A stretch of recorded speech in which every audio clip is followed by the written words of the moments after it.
दिल्ली की सरकार ने रिजर्व बैंक ऑफ इंडिया के अंदर कहा है कि हमको ओपन मार्केट से, बाजार से, खुले बाजार से 1000 करोड़ रुपया उधार चाहिए, 1000 करोड़। और रेखा गुप्ता की 4 इंजन की सरकार की नाकामी देखिए, निकम्मापन देखिए। 1 साल में इन्होंने दिल्ली को कर्जदार बना दिया। तो आपका ये पैसा जा कहां रहा है, ये हमारा सवाल है। ये जो 1 लाख करोड़ का आपने बजट बनाया था, इसको कौन लूट रहा है?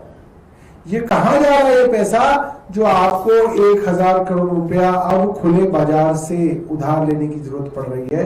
इसको एक बात हमारा सवाल है, हमें पूछना चाहते हैं।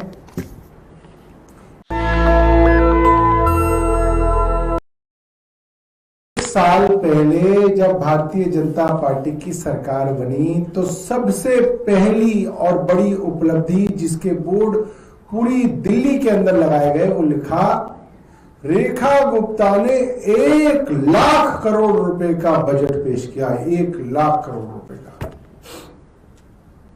1 लाख करोड़ रुपए का भाई कैसे कर दिया? जादू कर दिया। जहां अरविंद केजरीवाल जी की सरकार 75,000 करोड़ रुपए का बजट पेश कर रही थी, इन्होंने 1 लाख करोड़ का कैसे कर दिया? इसके बारे में कभी नहीं बताया। भाई कहां से आएगा ये पैसा, ये तो बताओ। इसके विषय में कोई बात नहीं हो रही थी। अब खबर आ रही है कि बिल्कुल चुपके, बिना मीडिया को बताए, बिल्कुल चोरी छुपे दिल्ली की सरकार ने रिजर्व बैंक ऑफ इंडिया के अंदर कहा है कि हमको ओपन मार्केट से, बाजार से, खुले बाजार से 1000 करोड़ रुपया उधार चाहिए, 1000 करोड़। दिल्ली की सरकार, जितना मुझे याद है, दशकों से हर साल रेवेन्यू सरप्लस बजट दिया करती थी, यानी कि दिल्ली सरकार कभी भी घाटे में बजट नहीं देती थी। दिल्ली सरकार को कभी भी ओपन मार्केट से पैसा उधार लेने की जरूरत नहीं पड़ी। और रेखा गुप्ता की 4 इंजन की सरकार की नाकामी देखिए, निकम्मापन देखिए। 1 साल में इन्होंने दिल्ली को कर्जदार बना दिया। 1000 करोड़ का उधार ये लोग लेने जा रहे हैं, यानी कि पिछले 1 साल में जितनी डिस्पेंसरी थी, मोहल्ला क्लिनिक थे, उनके ऊपर रंग रोगन करके इन्होंने आरोग्य मंदिर बना दिया। इन्होंने तो कुछ नहीं बनाया, अपना तो इन्होंने कुछ नहीं खर्चा उसमें। पुरानी डिस्पेंसरी, पुराने मोहल्ला क्लिनिक के ऊपर पेंट करके उसको आरोग्य मंदिर बोल दिया।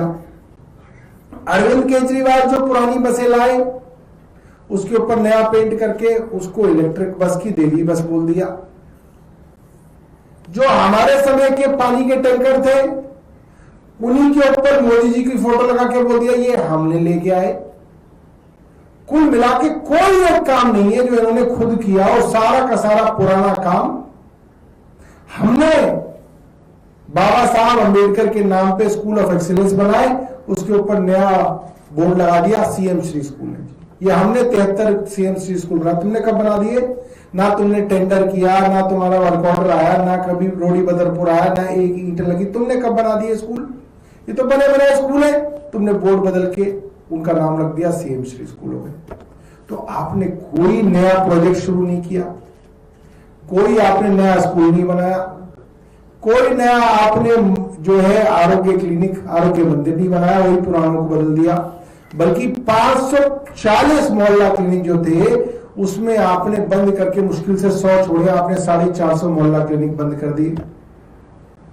तो आपका ये पैसा जा कहां रहा है, ये हमारा सवाल है। ये जो 1 लाख करोड़ का आपने बजट बनाया था, इसको कौन लूट रहा है? ये कहां जा रहा है ये पैसा जो आपको 1000 करोड़ रुपया अब खुले बाजार से उधार लेने की जरूरत पड़ रही है? इसको एक बात हमारा सवाल है, हमें पूछना चाहते हैं। दूसरा विषय है प्रधानमंत्री नरेंद्र मोदी जी ने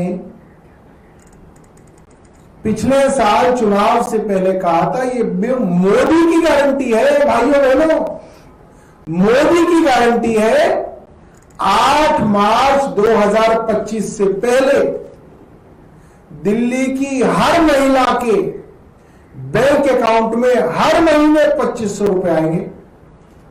8 मार्च 2025 तो गुजर गया, 1 साल हो गया, कल 8 मार्च 2026 है और प्रधानमंत्री मोदी दिल्ली में होंगे, बुराड़ी में रैली करेंगे। रैली में लोग नहीं आने के लिए तैयार, आप सोचिए। तो हम प्रधानमंत्री जी से पूछेंगे भाई वो उसका क्या हुआ, वो जो मोदी की गारंटी थी, वो मोदी की गारंटी का हुआ क्या? और अब मैं आपको बताऊं कि लोग कैसे इकट्ठे किए जा रहे हैं। भाई साहब इतना बुरा हाल तो किसी सरकार का नहीं देखा। सुनिए, सिविल डिफेंस सूचना माननीय प्रधानमंत्री भारत बुराड़ी ग्राउंड में आ रहे हैं। यहां सिविल डिफेंस जिसके लिए पूर्वी जिला के सभी डिवीजन से 15 महिला पुरुष जवान दिनांक 8/3 को सुबह 6 बजे डीएम ऑफिस पर रिपोर्ट करना है। डिवीजन वार्डन एवं डिप्टी डिवीजन वार्डन अपने अपने डिवीजन से 15 महिला पुरुष जवानों के लिए की लिस्ट आईसीडी ऑफिस समय से पहले भेजने का कष्ट करें। अब नोट सुनिए, नोट बुराड़ी ग्राउंड जाने और आने के लिए बस की सुविधा है एवं रिफ्रेशमेंट की व्यवस्था की गई है। सभी महिला पुरुष जवान घर के कपड़ों में आए, कैजुअल ड्रेस। जय हिंद। अरे बेशर्मो, अरे वीरेंद्र सचदेवा जी तुम्हारे जाने का टाइम आ गया। अगर देश के प्रधानमंत्री के लिए भी सिविल डिफेंस के महिला पुरुष बस लगाकर रिफ्रेशमेंट, एक समोसा, एक फ्रूटी, 2 बिस्कुट, थोड़े से चिप्स, ये देखे अगर प्रधानमंत्री की रैली में लाए जा रहे हैं और कहा जा रहा है भाइयों बहनों सिविल डिफेंस की वर्दी में मत आना वरना चोरी पकड़ी जाएगी वीरेंद्र सचदेवा की, रेखा गुप्ता की, कि इनके यहां दिल्ली वाले आते नहीं है, सादे कपड़ों में आना है। कमाल है। देखिए ऐसे ऐसे गिरता है आदमी का कद, ऐसे गिरता है स्तर। एक प्रधानमंत्री जो कहते हैं कि मैं दुनिया में सबसे ज्यादा जो है प्रसिद्ध प्रधानमंत्री हूं, मैं दुनिया की सबसे बड़ी पार्टी का प्रधानमंत्री हूं, वो प्रधानमंत्री दिल्ली में आ रहे हैं जहां पे कहा जाता है कि इनकी सरकार है, 4 इंजन की सरकार है, एलजी इनका, दिल्ली सरकार इनकी, एनसीडी इनकी, केंद्र इनका। वहां पे सफाई कर्मचारियों को सुबह सुबह बुलाया जाएगा। डीसी अभी जो है अपना डंडा चलाना शुरू करेंगे हर जोन में। सुबह सुबह सफाई कर्मचारियों को बुलाया जाएगा कि डीसी साहब आपकी अटेंडेंस लेंगे। जैसे पिछली बार हुआ था, आपको मैंने दिखाया, ऑडियो सुनाए थे कि डीसी साहब कह रहा है कि मैं सुबह सुबह अटेंडेंस लूंगा 6 बजे इतवार को। वो डीसी जब 10 बजे भी नहीं आता अपने दफ्तर, वो सुबह 6 बजे इतवार को जाके अटेंडेंस लेगा। क्यों लेगा? ताकि डीसी के डर से बेचारे सफाई गरीब कर्मचारियों को संडे को बुलाया जाए, फिर उनको बस में भरा जाए और मोदी की रैली के अंदर भीड़ इकट्ठी की जाए। रेखा गुप्ता जी, कितनी शर्म की बात है। रेखा गुप्ता जी प्रवास कर रही हैं, बड़े बड़े टेंट लग रहे हैं, टेंट बड़ा और पब्लिक छोटी। अंदर जाके देखिए 150 लोग, 200 लोग। जाके देखिए तो उन टेंटों में, जरा घुमाइए तो कैमरा, पब्लिक नहीं आ रही।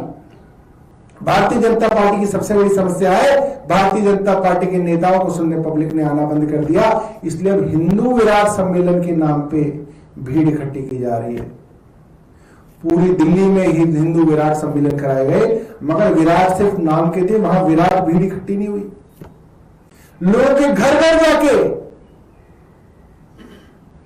घर जाके चावल दिए गए, सामग्री दी गई। नहीं भाई साहब आपको आना ही है, आपको यज्ञ में ये जो है ये सामग्री डालनी है, बहुत जरूरी है।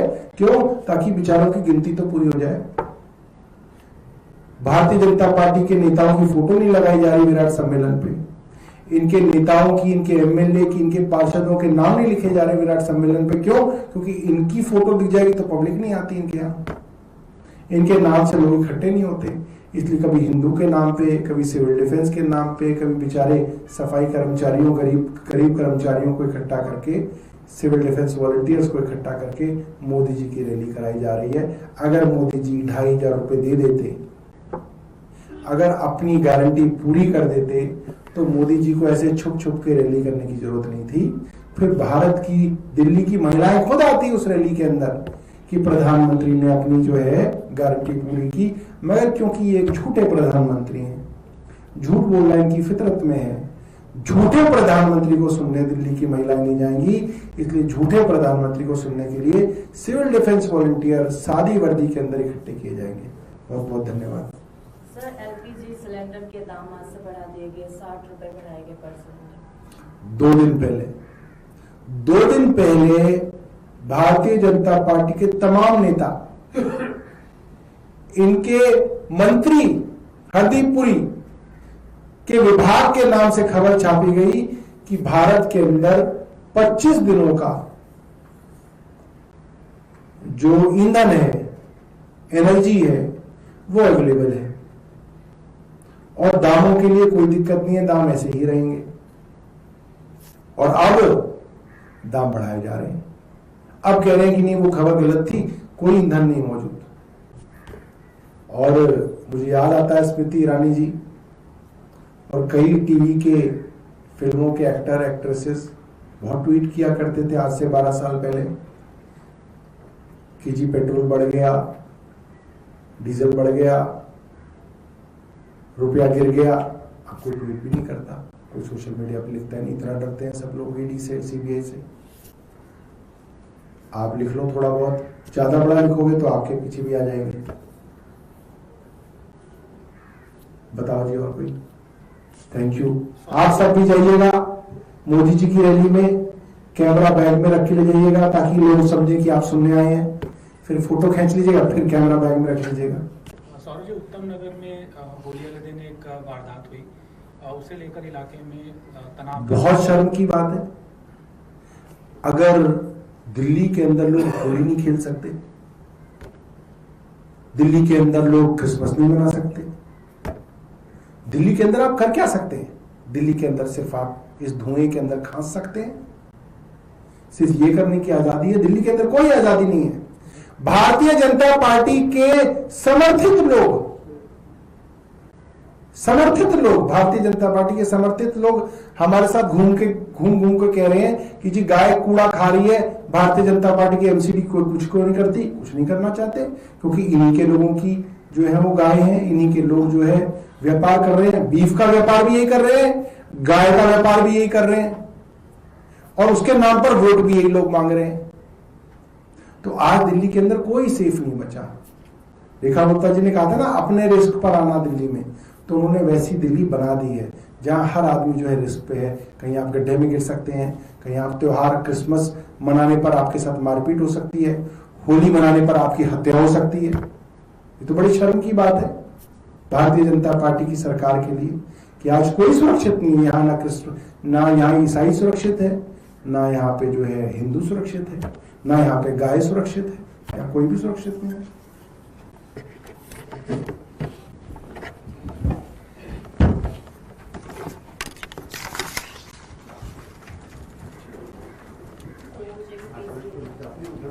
नेशनल दस्तक की आपसे गुजारिश है कि अगर इसको बचाना चाहते हैं तो नेशनल दस्तक को सब्सक्राइब करने के लिए रेड कलर के सब्सक्राइब बटन को दबाएं, फिर बेल आइकन की घंटी दबाएं। नेशनल दस्तक को बचाने के लिए बहुत ज़रूरी है कि हर खबर को शेयर करें, लाइक करें, कमेंट जरूर करें।